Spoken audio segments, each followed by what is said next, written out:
If your player is a junior varsity baseball player, he absolutely, without a doubt, needs what I'm about to share with you today. In this video, I'm going to share exactly where I was at mentally when I was going through this whole college recruiting process. Now, if you're new here, my name is Evan Mendoza, and I have 7 years of professional baseball experience under my belt. I also played 3 years at the D1 level in the ACC at NC State, and I was also on varsity all 4 years of my high school baseball career. I'm quite literally that guy that talks development, mindset, and even recruiting. If you want to jumpstart in this whole college recruiting process, make sure to download my free email template down below in the description. Now, if you stay for this full video, I'll even share with you some of my best secrets to be able to get these college coaches interested in your player.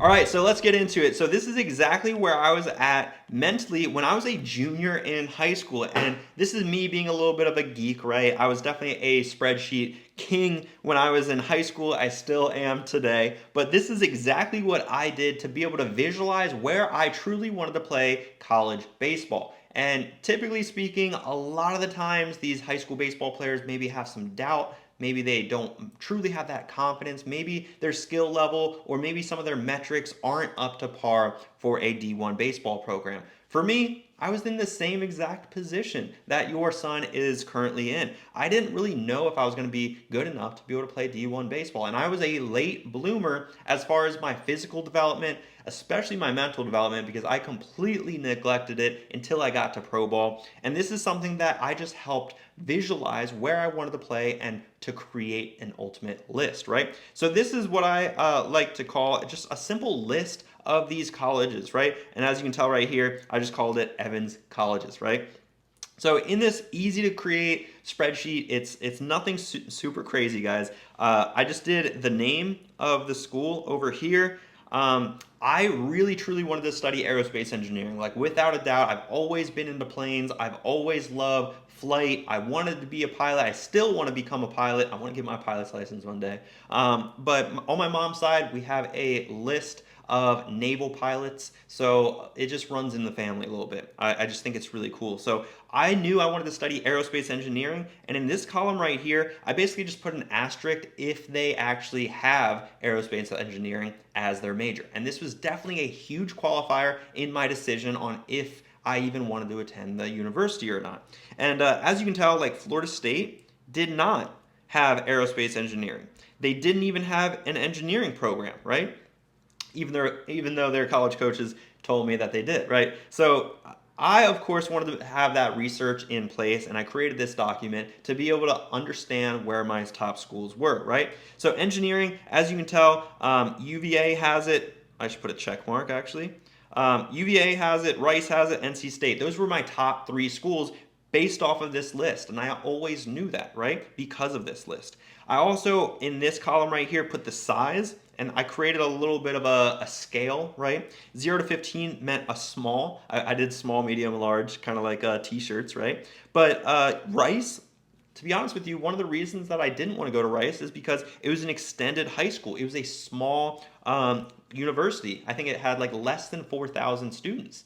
That's a reason why I didn't want to go there, right? Because I did that research here beforehand.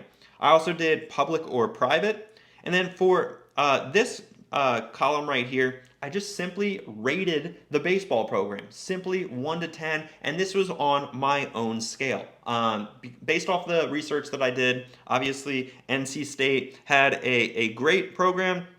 UVA had a great program. For example, too, who is that?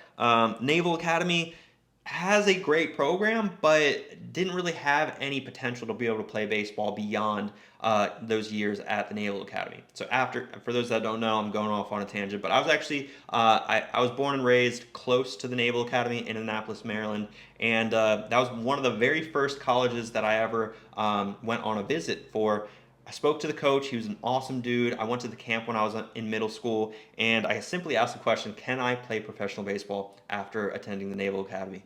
He kind of didn't tell me that I could, and that was my reason of not really pursuing that. But for example, like 10 out of 10, who was that Florida State, obviously they have a great program, but they didn't have the engineering, right? So this is about a give and a give and a take, I should say, as far as what your perfect school should look like. And obviously there are some situations where you get to choose. I was fortunate to be able to choose where I wanted to go.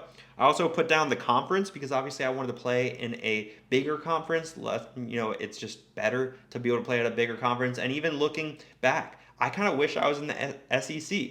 The SEC guys get treated extremely well, and typically because they have like bigger football programs, and the football revenue that the college is able to create from the football program kind of gets translated over to baseball. They usually have bigger fan bases, all that. ACC baseball is still the best in my opinion, but SEC definitely has a lot of notoriety as well. Have I visited the school? Simply put, have I visited any of these campuses if they were in the area or not? And then simply, is it in Florida, yes or no? And I did not want to go to a school in Florida. And as you can tell, Florida State, Miami, UCF, those were some schools that were interested in me, and I didn't really have any interest in them simply because it was in the state of Florida. So this is a document that my mom actually brought over a couple of months ago, and I thought it was very interesting because this is truly where my mind was at when I was going through the college recruiting process. And I know a lot of you guys are confused on how to actually approach college coaches, how to contact them. You probably don't even have a list similar to this, right? And if you do, great job, you're ahead of the curve. This is something that, of course, I did when I was a junior in high school. I was still uncommitted. I was a late bloomer. I just wanted to visualize where I truly fit in, right? If I never did this, I probably would have been blindfolded throughout the entire college recruiting process, and I probably would have jumped to the first school that offered me. And that wouldn't have been the best situation for me. Also, one area that I probably would recommend putting in is on your, again, own my scale, maybe include a category for the coaching staff, right? Because ultimately, as a parent, you're kind of giving your son away to these coaches, right? You want to make sure that they turn into good mentors for your player. So maybe have a column on how well you grade the college coaching staff. Because to be completely honest with you, it wasn't one of these Florida schools, but it was another Florida school that I did not vibe with the college coaches at all. It was just a little bit too aggressive. It wasn't my coaching style. Again, if I had this on here, I basically would have ranked that school that, again, I wasn't really interested in the first place. I would have ranked them pretty low because I didn't see myself truly playing there in the near future. Now, if you like this video and you want to work directly one-on-one with me for your player to turn into a college prospect, go down below in the description and book a call with me. On that strategy session, we will discuss not only where your player is currently at, where he's trying to go, and of course, how I can help.